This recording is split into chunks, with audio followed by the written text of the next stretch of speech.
राइन बिरादरी ने लिखना शुरू कर दिया है। आने वाले वक्त में जो 3 नवंबर को जो हमारा रविंद्रालय में कार्यक्रम होने जा रहा है, ये यही कार्यक्रम इतिहाद पैदा करेगा कि अपनी कौम को आगे बढ़ाने के लिए, एकजुट करने के लिए, एक साथ एक मंच पे लाने के लिए अपनी बिरादरी को, बड़ी तादाद में राइन बिरादरी है, इस राइन बिरादरी को एकजुट करने के लिए हम आज सब यहाँ पर इकट्ठा हुए। नहीं भाई, बहुत अहम बात है रैन बसारी जो आपने बिरादरी का मामला है जी। कहीं ना कहीं बटा हुआ है। काफ़ी संगठन बनते हैं, बिगड़ जाते हैं, मगर अलग अलग बट रहे हैं। अब वही कहा कि एक वोट अलग होता है और जो बटे होते हैं उनका मामला अलग होता है। कैसे बटोरेंगे सब चीज़ों को? ये हमारा जो राइन बिरादरी का उत्तर प्रदेश जमीयत उर ऑल इंडिया जमीयत उर राइन जो है, ये 125 साल पुरानी हमारी संस्था है।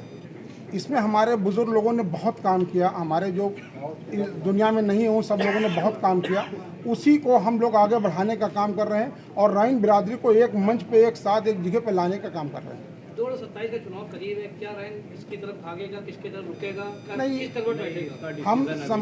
हम समाज को एकजुट करके फिर अपने समाज को जब एक साथ होंगे तब हम सोचेंगे कि हमें क्या करना है। अभी तो हम अपने समाज को एकजुट करने की बात कर रहे हैं। किसी से भागीदारी की बात हो रही है आपसे भी? अभी हमारी किसी से कोई भागीदारी की बात नहीं है। हम पहले अपने समाज को एकजुट करना है, एक मंच पे लाना, एक साथ लाना, राइन एकता एक साथ को खड़ा करना है। अब इतना बड़ा प्रोग्राम करने जा रहे हैं, कहाँ से लोग आएंगे और कितने लोग आएंगे? हाँ, माशाल्लाह हमारे कार्यक्रम में हिंदुस्तान से भी काफ़ी लोग, हमारे जिम्मेदार लोग आ रहे हैं और यूपी के काफ़ी लोग आ रहे हैं। कुछ बड़ा नेता आपने किसी को इन्वॉल्व? नहीं, हमने किसी को इन्वाइट नहीं किया। मुझे बता दीजिए, पूरे भारत में आपकी कितनी आबादी होगी और 202 मिलियन की पॉपुलेशन है मुसलमानों की। नियर अबाउट 10.65% हुआ। आप मीडिया से आए हुए तमाम बंधुओं का मैं स्वागत करता हूं और यहाँ आने के लिए मैं बहुत बहुत शुक्रगुजार हूँ आप सब। प्रिय बंधुओं, आज ये प्रेस कॉन्फ्रेंस उत्तर प्रदेश जमीयत उर राइन और ऑल इंडिया जमीयत उर राइन के ज़ेर एहतमाम मुनक्कद की गई है। इसका मेन मकसद बिरादरान राइन, जो आप लोग जानते होंगे कि हिंदुस्तान की मुस्लिम पसमानदा समाज की सबसे बड़ी कौम है, इसको मुत्तहिद करने के लिए रखी गई है।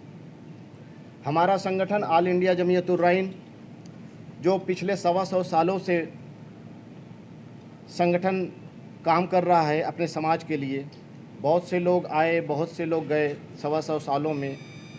आप सबको ये भी अवगत होगा कि 125 साल पहले या आज़ादी से पहले, आज़ादी से लेकर अब तक कितनी तब्दीलियां आईं।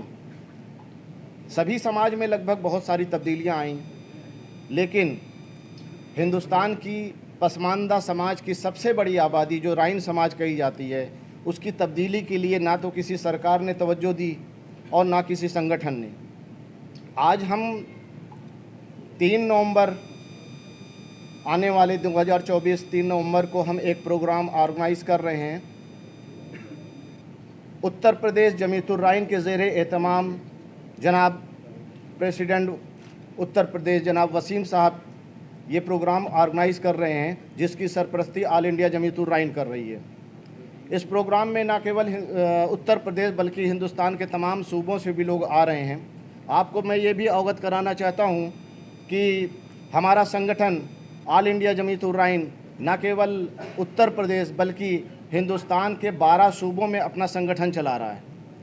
12 सूबों में हमारे लोग मौजूद हैं, संगठन मजबूती के साथ काम कर रहा है। आज उसकी शुरुआत उत्तर प्रदेश जमीयत उर राइन कर रही है 3 नवंबर से इत्तेहाद कॉन्फ्रेंस के ज़रिए, राइन इत्तेहाद कॉन्फ्रेंस के ज़रिए। इस इत्तेहाद कॉन्फ्रेंस में हम ऑल ओवर इंडिया के पूरे राइन समाज को ये मैसेज देना चाहते हैं कि अब बहुत वक्त हो चुका। आज़ादी से लेकर अब तक 75 साल से ऊपर गुजर चुके, अभी तक हम मुत्तहिद हो करके एक आवाज़ नहीं उठा सके, क्योंकि हम अब तक सबके लिए सोचते आए। हमारा यही पैगाम था, हयात ले के चलो, कायनात ले के चलो, चलो तो सारे ज़माने को साथ ले के चलो। लेकिन हम सारे ज़माने को साथ लेते हुए चलते गए, लेकिन हकीकत यही हुई कि आज तक हमारे बारे में न सरकार सोची, ना किसी संगठन ने सोचा, ना किसी समाज ने सोचा। नतीजा ये है कि आज हम लोग निचले पायदान पे आने पे मजबूर हो गए। हमारी आधी से ज़्यादा आबादी जो सब्जी फल बेचने का काम की, वो उनको हमें भी देखना चाहिए। आखिर इतने दिनों तक 70-75 साल हो गए राजनीति के, लेकिन पसमानदा समाज की बात की जाती है, लेकिन पसमानदा समाज की जो सबसे बड़ी कौम बिरादरान राइन है उसको आगे क्यों नहीं बढ़ाया जाता? क्या उसमें काबिलियत की कमी है? क्या हम उसके हकदार नहीं हैं? क्या हमें अपने समाज के लिए सोचने का हक नहीं है? इसलिए हम लोग जो है इसको मुत्तहिद करने के लिए ये कॉन्फ्रेंस करा। आबादी गल्ला मंडी, सब्जी मंडी, मछली मंडी से ताल्लुक़ रखती है, उससे हमारा कारोबार भी छीनने की कोशिश की जा रही है। हमारा जो पुश्तैनी कारोबार है गल्ला सब्जी फल मंडी बेचने का और काश्तकारी का, उसे भी छीनने का काम किया जा रहा है। अब हमारे हाथों से वो भी कारोबार निकलता जा रहा है, जिसके लिए हम लोग मजबूर हुए हैं अपनी कौम को मुत्तहिद करने के लिए। आज इसी सिलसिले में ये प्रेस कॉन्फ्रेंस बुलाई गई। आप लोग आए, हमारी बातों को हमें पूरी उम्मीद है आप सरकार तक और पूरे समाज तक लोगों को पहुंचाएंगे कि हम अब मुत्तहिद हो गए हैं। हम पिछले क्या हुआ मैं नहीं देखना चाहता हूं, लेकिन आने वाले वक्त में हमारे बच्चों का मुस्तकबिल क्या होगा, हमारी कौम का मुस्तकबिल क्या होगा, इसे सुनिश्चित करना होगा। इसे आज ये शुरुआत उत्तर प्रदेश से हुई है, इसे हिंदुस्तान के जितने भी राज्य में हमारे संगठन मजबूती के साथ काम कर रहे हैं, 12 राज्यों में, उन सब में हम ये राइन इत्तेहाद कॉन्फ्रेंस कराने जा रहे हैं इंशाअल्लाह ताला आने वाले वक्त में।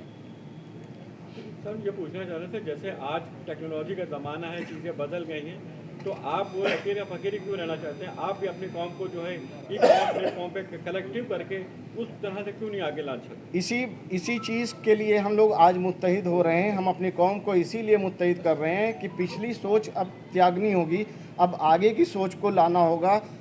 हमारी नई जनरेशन को आगे करके जो है उसको बढ़ाना होगा। हमें एजुकेशन के क्षेत्र में बहुत ज़्यादा काम करने की ज़रूरत है, अपने बच्चों को पढ़ाने की ज़रूरत है। बच्चों को एजुकेशन का मतलब जो लोगों ने सोच रखा हाई स्कूल, इंटर और बीए का, तो वो उसे आज के दौर में एजुकेशन नहीं माना जा सकता। एजुकेशन का मतलब हमारा ये है कि हायर एजुकेशन के तरफ हमारे बच्चों को अग्रसित करना होगा, उनको डॉक्टर, इंजीनियर, IAS, PCS बनाना होगा, तब हम अपने कौम को मजबूत कर सकते हैं।